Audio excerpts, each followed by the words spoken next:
Ahí estamos grabando. Eh, bueno, la verdad, Pompeyo, muchísimas gracias por tu presencia. La verdad que nosotros valoramos enormemente esto que podríamos llamar el artista investigador, ¿no? El artista como productor de conocimiento a partir de una reflexión sobre su praxis, sobre su hacer, ¿no? Eh, y en tu caso, bueno, nosotros hemos leído tanto el Habitación Macbeth, el libro, como, digamos, el Piedrazo en el espejo. Mucha gente te ha visto, pero como también hay muchas personas de otros lugares. No sé, estoy viendo gente de Perú, de Ecuador, etcétera, de Uruguay, ¿no?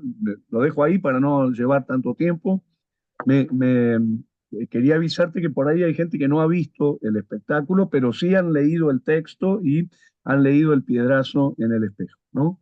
Así que, eh, sin más preámbulo, decir que sos uno de los grandes actores argentinos, pero además gran director, premio Conex como director entre los 5 mejores de la década, y por otro lado, docente, ensayista, digamos, productor de esto que llamamos páginas o literaturas de artista investigador, dramaturgo, bueno, realmente son muchos años y en mi caso, bueno, vos lo sabés, para mí, haber visto postales argentinas allá por el año 88, después 89, 90, ¿no? Yo lo vi como 11 veces ese espectáculo. Bueno, me marcó realmente, así que, bueno, te considero sin duda uno de los referentes fundamentales en la historia del teatro argentino de por lo menos los últimos 40, 40 y pico de años, ¿no? Así que, Pompeyo, eh, mi primera pregunta es eh, por el tema del proceso, la forma como trabajaste para la escritura y, digamos, la puesta en el cuerpo de Habitación Macbeth, ¿no?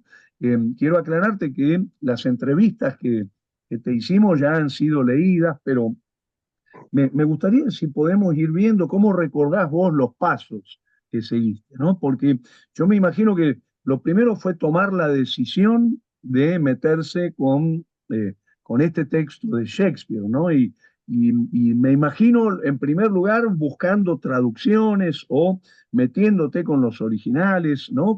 ¿Cómo fue si pudiéramos ir recordando pasos en el proceso de elaboración, digamos, cómo serían los primeros pasos que recordás. Sí, hay un momento que es anterior a Shakespeare inclusive, que tiene que ver con el momento, que es un momento que nace cuando yo empecé a hacer teatro, como una suerte de intuición o de sospecha que se abrió en mí cuando comencé a hacer teatro y cuando comencé a actuar sobre todo, vinculado a esta idea del cuerpo como habitación de una circunstancia dramática, Ujú. del cuerpo habitado. Siempre que actuaba, sentía que esa cuestión fenomenológica que abre la actuación, es decir, ese reemplazo del yo por por un personaje ficcional, de algún modo reducía la capacidad vibratoria de la actuación como fenómeno mucho más misterioso que yo creo que se clausura en ese reemplazo de uno a uno. Sale un yo y entra un personaje ficcional. Entonces Ujú. siempre que actuaba sentía que había como una vibración de otredad, una zona que se expandía mucho más allá de la ficción del personaje. Y esa zona siempre quedaba de algún modo vacante o ahí, como latente, rodeando la circunstancia de la actuación de este personaje, ¿no? Entonces, siempre pensé en qué pasaba si uno podía llevar adelante una obra y todos sus personajes, si esa zona de algún modo empezaba a ser habitada en todas sus múltiples facetas y posibilidades. ¿Qué pasaría si yo hiciera un cuerpo, hiciera de mi cuerpo de actor, de mi estructura dramática, una habitación de encarnaciones. Y fue la pandemia la que me condujo a llevar adelante esta fantasía que nace en la juventud y que me acompañó siempre y que siempre postergué por considerarla un poco arriesgada.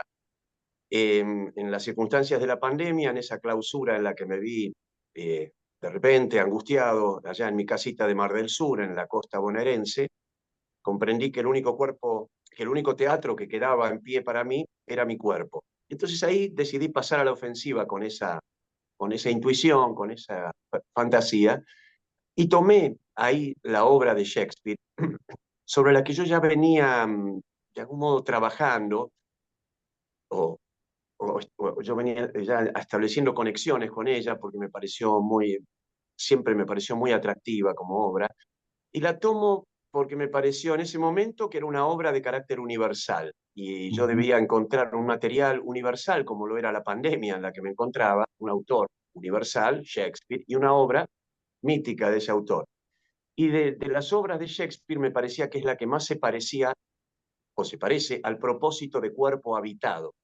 Eh, la obra Macbeth habla de un cuerpo habitado por una imaginación desbordada, por unas fantasías que le insuflan unas brujas en un cruce de camino.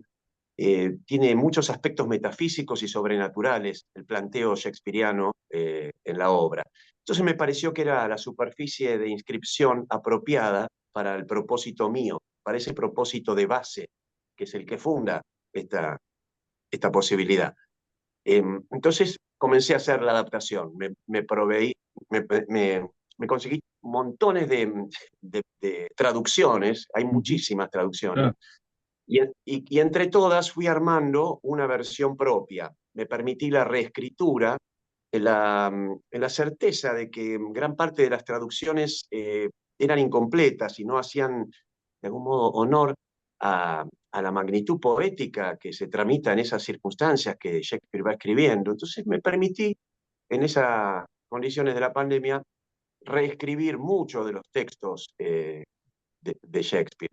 Ujú. Muy inspirado fue ese momento, yo me sentía, ya lo he dicho en algunas entrevistas, me sentía como asistido en el trance por alguien que es yo mismo, del revés, en mi ausencia, como dice el poeta Ramponi. Mm. Sentía que fuerzas sobrenaturales acudían a mí y me daban la veña y me impelían en esa escritura que fue tan milagroso ese momento, ¿no? En esas circunstancias tan dramáticas. Es así que eso fue lo primero, ¿no?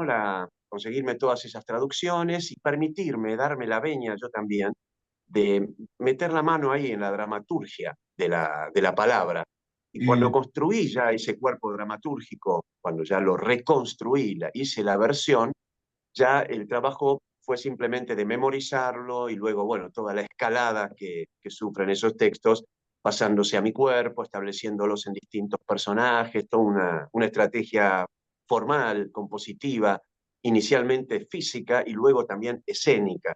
El mm. concepto de composición llevado a mi cuerpo en toda su variedad de cuerpos, todos esos personajes que lo habitan, y también el concepto de composición llevado a la puesta en escena, a toda la circunstancia espacial compositiva en donde se van a desplegar estos acontecimientos. Algo de eso fue el brote inicial, pero sí me parece muy importante referir que tiene mucho que ver este proceso, este proyecto, con dar salida a esa suposición mía de origen vinculada a que el teatro es una cuestión fenomenológica mucho mayor que aquella en la que generalmente se expresa, que hay algo de la naturaleza más salvaje del fenómeno teatral, más prehistórica, diría, que también debe ser expresado. En este caso lo hice de esta manera, pero ahora estoy pensando en un Hamlet, por ejemplo,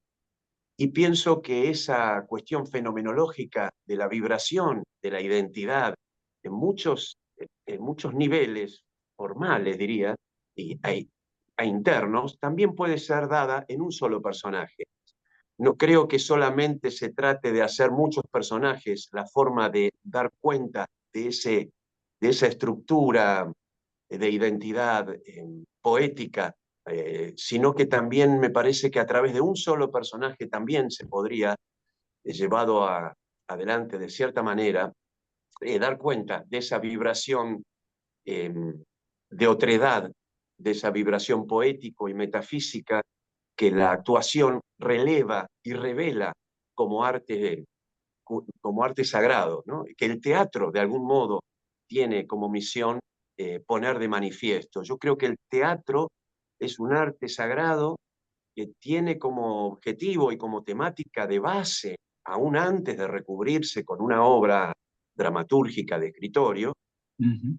esos temas de base de la identidad y de la pertenencia en una circunstancia extra cotidiana, incluso en una condición de vibración, de variación, que vaya más allá de los cauces y calces de las orgánicas históricas con que generalmente se clausura el fenómeno de la actuación. Ujú. Creo más, cada día más, en una actuación más salvaje, más vinculada, como si te dijera, me acuerdo mucho cuando hablo de esto, de la danza butó, de todos Ajá. los asuntos que se tramitan en esa danza, ¿no? De la identidad también, de una zona Ujú. más misteriosa eh, y no tan espejismo de lo histórico, ¿no? Creo mucho en esto del piedrazo en el espejo también, en las formas de producción de actuación y también, por supuesto, en las formas de producción escénicas. Así que, de algún modo, esto es el origen de Habitación Macbeth, el intento de dar cuenta del fenómeno de la actuación como un asunto eh, sobrenatural, como un asunto eh, poético de la identidad de estructura. Buenísimo. Yo quería preguntarte, yendo a detalles del proceso, empezó entonces como un laburo de escritorio. No sé por qué, pero me imagino vos con la computadora armando como una especie de texto cañamazo, texto base, que después empezás a reescribir a partir de llevar al cuerpo ese texto, ¿no? Hay una imagen que vos decís en una de las entrevistas que decís que e ibas caminando por la playa, en Mar del Sur, playa absolutamente solitaria, ibas diciendo el texto. Yo me imagino que ibas, por ejemplo, encontrando hallazgos de reescritura y volcándolos al papel, ¿no? Es decir, aparece un laburo entre el escritorio y el cuerpo, por decirlo así. Sí, aunque no es tan, te digo que la versión me salió bastante de escritorio y después porque también hay que contar con la imaginación técnica. Cuando Ujú. yo estoy en el escritorio, mi imaginación también tiene que ver con mi cuerpo, con las imágenes físicas, compositivas, que se me van abriendo al compás de la escritura. Yo ya voy de algún modo poniendo el cuerpo cuando escribo en el escritorio, aunque no lo ponga de una forma concreta, ya hay una imaginación técnica que va disponiendo de esa física compositiva, de esas posibilidades. Es así que en las pasadas que yo hacía de la letra, las modificaciones que se fueron produciendo en el texto no fueron tantas como podría parecer. Ah, El trabajo de escritorio fue bastante feliz en el sentido de que se constituyó una vez que apareció ese fenómeno de inspiración, eh, bas- bastante en el escritorio. No tuvo tantas intervenciones la, el ensayo en lo que sería la destilación del texto. El texto fue saliendo más bien solo en el escritorio, al compás también de esta imaginación técnica a la que hacía referencia recién. buenísimo. Y hay otra pregunta en relación al proceso. Yo me imagino también que fuiste, porque la vez pasada estuvimos estudiando los núcleos, ¿no? Con los que trabajás en relación a la historia, Macbeth, las brujas, Banquo, ¿no? Eh, y son 10 escenas, ¿no? Abrís con las brujas, cerrás con las brujas, ¿no? Y vas pasando por ciertos núcleos, digamos, insoslayables en términos de la intelección de la historia, ¿no? De Macbeth. Me encantaría que cuentes un poquito eh, qué recordás de esa selección, de esos núcleos, ¿no? Porque queda en 10 escenas y que yo creo que son escenas que ninguna de ellas se podría sacar, ¿no? No las podríamos catalizar, son escenas fundamentales para la referencia de la historia, ¿no? Exactamente, sí. Eso me llevó bastante trabajo y fue un trabajo de poda, de corrección, de tala, inicialmente de llevar la obra a una estructura de, de 6 personajes, de Macbeth, Lady Macbeth, Banquo, las 3 brujas. Después aparece el personaje del servidor de escena, pero que es un personaje que aparece en otro momento y no forma parte de la trama de una forma estricta. Exacto. Una vez que esa definición de los personajes que van a ser lo- los que quedan se establece, la secuencia también me llevó un poco de tiempo, pero finalmente se estableció, de algún modo fue la secuencia shakespeariana, ¿no? La que yo respeté, esa forma en que la obra comienza, lo que sucede después, todos los acontecimientos van sucediendo tal cual los plantea Shakespeare, y Ujú, hay que decir que también Shakespeare en Macbeth tiene como digamos, es una obra abrupta, es una obra en donde las cosas van sucediendo de una forma muy precipitada, no hay ujú, transiciones. Al tipo las brujas le producen esta revelación y él de inmediato, en ese primer monólogo que tiene cuando Banquo lo deja solo en el descampado, volviendo de la batalla, ya empieza a enfermarse de esa suposición. Llega a la casa y la mujer, que pareciera ser que ya fue visitada por esas brujas, porque ella ya está internada con que eso tiene que precipitarse, lo interna también en ese derrotero de crímenes. Y ya de ujú. inmediato está matando el tipo, ¿no? Y entonces hay algo de esa consecución precipitada de los acontecimientos que no, de algún modo me la marcó Shakespeare y yo la fui respetando. Le agregué solamente una escena que me parece que a la obra le falta, o para mí le faltaba, que es la escena donde las brujas le proponen cambiarle eh, esta maldición de las manos con sangre, de las voces, de esa fantasmagoría que se le aparece, que las brujas le proponen, cuando él ya les pide por favor que lo liberen de eso, les proponen pasárselo a la mujer. Ujú, Porque siempre me pareció que esa escena faltaba en la obra de Shakespeare, que la mujer de repente aparece con todas esas problemáticas que él tenía al principio y él ya sobre el final ya no las tiene, es como si se le hubiera pasado alguien o algo a la mujer. Cosa que es dable que haya sido sin ninguna escena, que eso suceda porque sí, porque también me parece muy atractivo eso, pero yo ujú. lo establecí en una escena. Así que hubo un momento, como la obra dura 1 hora 45, un poquito más, que yo empecé a pensar en qué podía achicar, cómo reducir. Y ahí me di cuenta de esto que vos decís, de que no hay nada para sacar. Claro. La obra está planteada de una manera que ya no se puede achicar más. Eso tiene que ser así. Y una vez que me di cuenta de eso, ahí ya me calcé la obra en el cuerpo y ya la defiendo de pe a pa. No, no siento que haya nada que le sobre. Es una obra que habla en todo momento de una forma muy precisa, y toda la escalada dramática y metafísica que va produciéndose está muy bien planteada por Shakespeare y yo la respeté por completo. Exacto, exacto. Y me gustaría una reflexión tuya sobre un elemento del texto dramático, ¿no? Me refiero al libro, ¿no? A la publicación del texto, que no aparece la referencia a que todo ese universo se vuelca o se construye en el cuerpo de un actor, ¿no? Es muy llamativo eso, ¿no? En ningún momento dice el actor asume las voces o encarna todos los personajes. Ahí hay como no sé si decirlo así, un deseo deliberado de que cuando se lea el texto se pueda leer de otra manera, ¿no? Por ejemplo, para hacerlo con muchos actores, ¿no? Sí, me pareció suficiente que en el título dijera versión para un solo actor. O sea que eso está informado. Se sabe que esa versión entra en el cuerpo de un actor. Por lo demás, el- Está muy bien. la partitura, la partitura es como si fuera una obra para 7 actores, ¿no? Para los 6 actores esos más el servidor de escena. Es Claro. cierto, no hice ninguna referencia porque no me pareció necesario.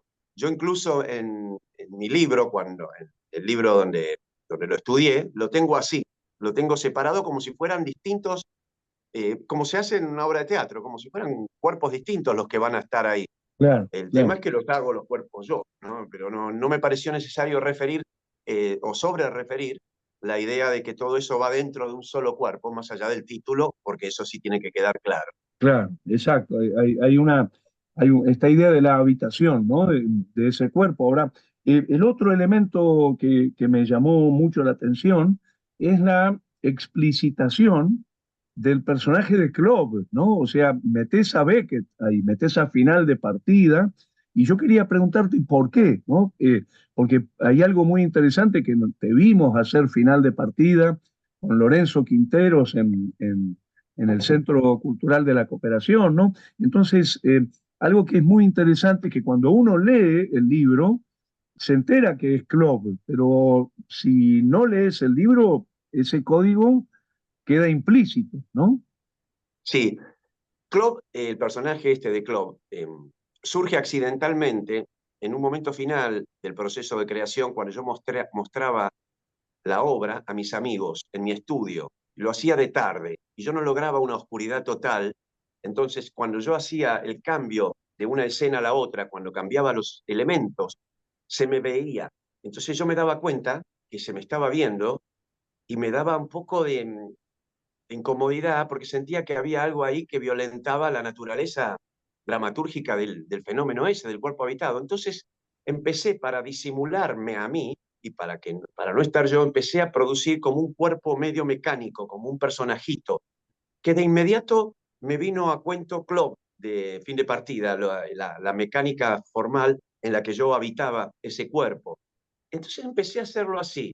Y me di cuenta que eso era muy apropiado en muchos sentidos, básicamente porque Club es un personaje afásico, teatral, posthistórico, un personaje que no sabe quién es, como todos los personajes de Beckett, que no sabe dónde está, que apenas sabe ser un mecanismo que repite ciertas acciones.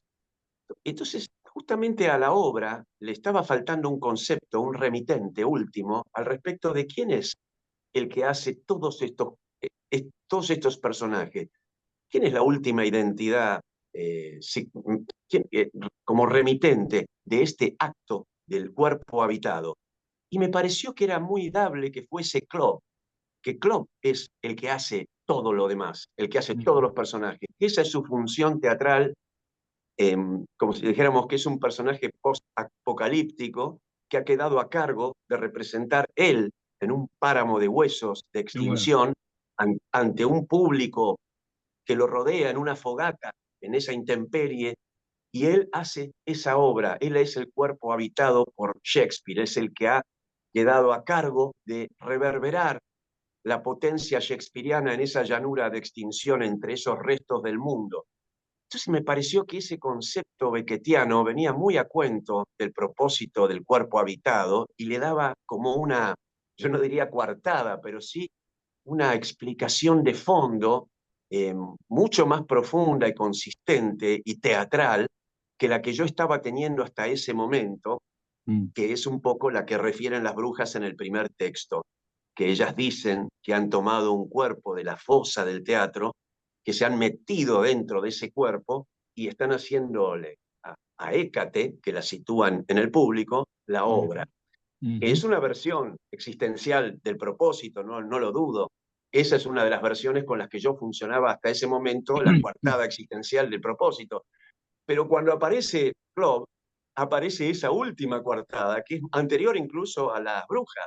Y me pareció interesante que convivan ambas, porque a mí Ujú. también me gusta la idea de que las brujas están metidas dentro del cadáver de un actor que quedó en la fosa del teatro, vaya metáfora, la fosa del teatro, y que le están haciendo a Hécate, ese público que existe ahí, que ellas suponen que está ahí, ese monstruo de mil cabezas, la obra para su deleite y goce metafísico.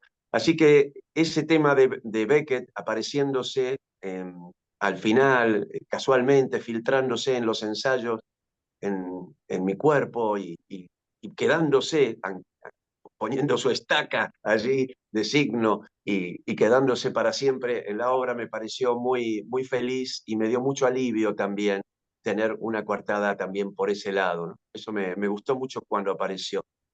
Me encanta todo lo que nos estás contando, la verdad, invalorable esta posibilidad de charlar unos minutos Pompeyo. Yo quería preguntarte cómo pensás esto en el escenario, ¿no? Es decir, ¿es un código interno del actor o en realidad también digamos, el espectador no avisado, por decirlo así, se da cuenta de que Beckett está en la organización del texto, ¿no?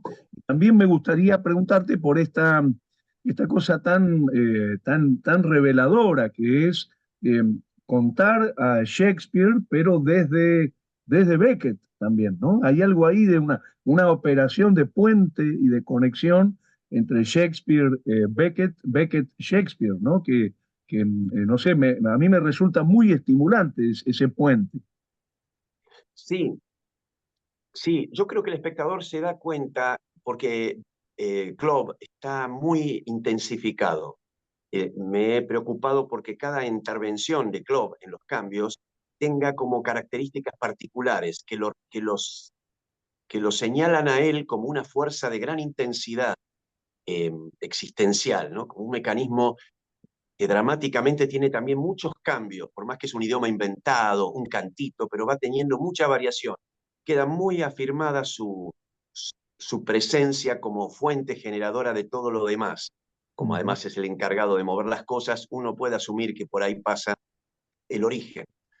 Eh, Siento que Beckett y Shakespeare son como dos partes de una esfera que sería el teatro, como si el teatro fuera una esfera, ¿no?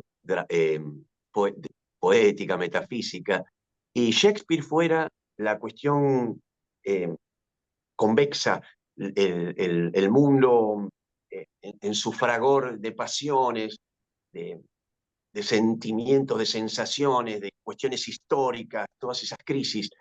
Y Beckett fuera lo cóncavo, esos vacíos sin atmósfera, la sospecha de, no de estar ya muertos y sin embargo seguir funcionando, como si fueran dos zonas casi antagónicas o complementarias, que entre las dos constituyen esa esfera del teatro, sí, esa zona que para mí es el teatro que tiene esos dos polos, uno de extinción y el otro de superproliferación eh, poética, ¿no? Y en los dos casos hay poética, en un grado de hiperexpresión y en el otro de concavidad, de silencio, ¿no? Como si Beckett fuera la tendencia al silencio y Shakespeare la tendencia a la llama, al fuego, a la sangre, a la vitalidad, ¿no? Y por supuesto todo eso asediado por fuerzas sobrenaturales, ¿no? Todo lo que plantea Shakespeare.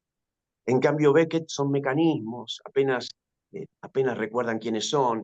En la escritura de Beckett está muy de manifiesto la didascalia, juega un papel importantísimo, escribe con las dos columnas. Shakespeare no hace didascalia, escribe es la palabra en en su brotación de fuente, es una maravilla. Ujú. Entonces me pareció siempre, y ahí usando las palabras de Ramponi, el poeta, que Shakespeare y Beckett tienen abejas mutuas.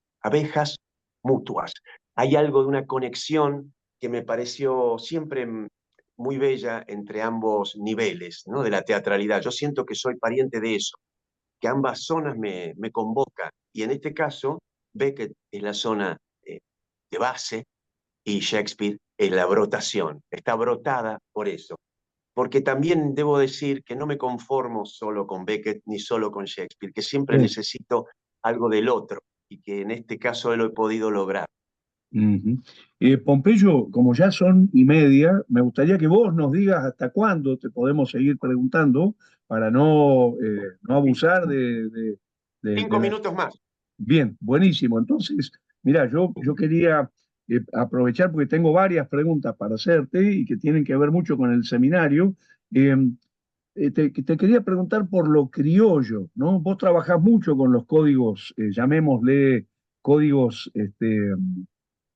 eh, territoriales, nacionales, ¿no?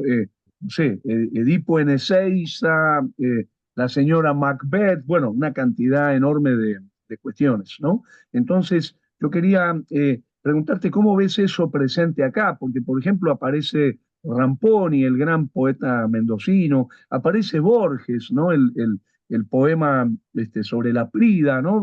bueno, hay una cantidad de referencias a la cultura argentina, entonces quería preguntarte por esa dimensión. Sí, yo me considero un actor rioplatense, heredero de los lenguajes del Río de la Plata, de argentino, que son básicamente el circo criollo, el sainete y el grotesco. Lenguajes formales muy marcados que han sido de algún modo como dejados de lado por la inteligencia teatral en cierta época, eh, y que son realmente de una potencia extrema. Entonces siento que esos lenguajes arden en mis producciones, se filtran en mi cuerpo, que vengo de esa naturaleza, de esa genética que se traslada por vasos comunicantes invisibles y que reaparece en mi cuerpo o en los cuerpos de los alumnos jóvenes a los que veo también parecidos a esos viejos actores nuestros. Y esos lenguajes, esa fe dramática que se traduce mucho en la expresión, en los cuerpos, en la composición, a mí siempre me pareció central. Yo siempre fui fiel a esa tendencia mía que me apareció desde el principio y que fue de algún modo descartada por algunos de mis maestros que me trataban de llevar más a las formas más tradicionales del método, de la Claro. cuestión más naturalista, que está todo bien con eso, pero que yo sentía que con eso no se agotaba justamente esto de lo que hablaba al principio, ¿no? Esa suerte de fuerza expresiva de la identidad de estructura que de algún modo quiere ver la luz a través de una expresión más aventurada en lo otro, menos encorsetada en el espejismo de una orgánica histórica. Creo que el tema de la actuación hoy en día es poder romper el espejo de la orgánica histórica y dar cuenta de las convulsiones que la identidad está sufriendo por detrás de la orgánica histórica, que es nada más que un campo ficcional alienado que está en vías de extinción. Entonces creo que el teatro siempre tiene que buscar las formas eh, manifiestamente formales de llevar adelante la representación de esa inquietud existencial, de la presencia, a través de lenguajes por el estilo, ¿no? Como en el caso nuestro, que eran lenguajes que en su momento servían para manifestar la insatisfacción existencial de toda una época, de los inmigrantes, de todos esos acontecimientos históricos que estaban encorsetados en una circunstancia muy dramática y que buscaban salir y que para hacerlo en la forma del teatro encontraban esas formas hipermanifiestas como el vehículo ideal y eso entonces hacía que la sociedad pudiera de algún modo encontrar también sus vías de liberación y de catarsis. Entonces me parece que se trata para mí, y más que nunca hoy, que estamos al borde de una catástrofe nuclear, de poder arrojar un piedrazo en las formas de producción que nos condenan a la réplica espejismo. Y entonces me parece que hay que buscar en esos lenguajes como el vehículo, el vector, para que esa identidad de estructura que somos pueda encontrar también sus vías de escape, su salida, su catarsis, su forma de representarse y darse a conocer, ¿no? Como creo que hay que poder darnos a conocer en la escala del teatro como fuerzas poéticas que somos, como parte de una identidad poética que está siendo extinguida en el frente histórico en un momento muy triste de la humanidad.